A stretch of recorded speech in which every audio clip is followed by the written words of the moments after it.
সর্বপ্রথম 3 ব্যক্তিকে জাহান্নামে ফেলা হবে, 3 ব্যক্তিকে। এর মধ্যে গিয়ে এক ব্যক্তিকে ডাকা হবে, ডাইকা বলবেন আল্লাহ তাআলা, তোমাকে আমি অনেক নিয়ামত দিয়েছি, তুমি কি নিয়ে আসছো আজকে আমার কাছে বলো। বলবে, আল্লাহ অনেক পয়সা করি আপনি আমাকে দিয়েছেন, আমি স্বীকার করি, আর সেজন্য আমি অজস্র ভাবে দান করেছি, মসজিদে, মাদ্রাসাতে, দ্বীনি প্রতিষ্ঠানে, গরিবকে, অভাবীকে, আত্মীয়কে, অনাত্মীয়কে 2 হাতে দিছি আপনার সন্তুষ্টির জন্য। আল্লাহ বলবেন, মিথ্যাবাদী তুমি, দিয়েছো ঠিক, কিন্তু আমার সন্তুষ্টির জন্য দাও না।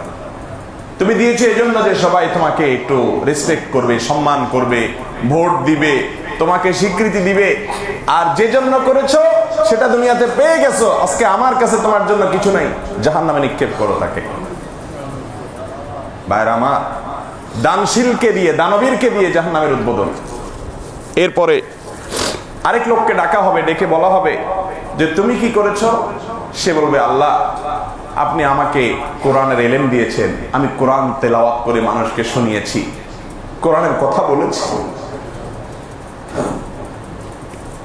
আল্লাহ রাব্বুল আলামিন তখন বলবে, তুমি মিথ্যাবাদী, তুমি কোরআনের কথা এই জন্য বলেছো যে লোকে তোমাকে বাহবা দিবে, মুসাফা করতে আসবে, তোমাকে তোমাকে মানুষ ভালো বলবে, বড় আলেম বলবে, নামখোনা হুজুর বলবে, সেগুলো তো দুনিয়াতে বলা হয়ে গেছে।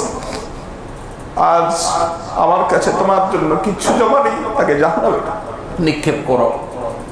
এইভাবে এক ব্যক্তিকে ডেকে বলা হবে, তুমি কি করেছো? সে বলবে, আল্লাহ আমার গোটা জীবনটা আপনার রাহে বিলীন করে আমি শহীদ হয়ে গেছি, শাহাদাত বরণ করেছি।